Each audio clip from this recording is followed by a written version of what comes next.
এই যে গড় জঙ্গলে নতুন মন্দির তৈরি হচ্ছে। গড়েশ্বর মহাদেব তো হয়ে গেছে পুরো। এই যে গড়েশ্বর মহাদেব,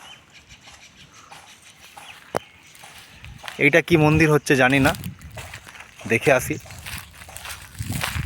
কাজ চলছে, এখনো কমপ্লিট হয়নি। সাইনবোর্ড দেওয়া রয়েছে, সাইনবোর্ড দেখলেই বুঝতে পারবো।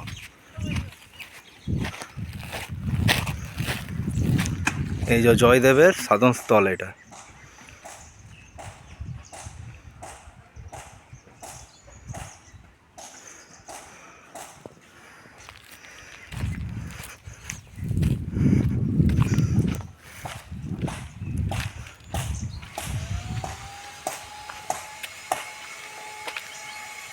এই যে ঘট প্রতিষ্ঠা হয়ে গেছে।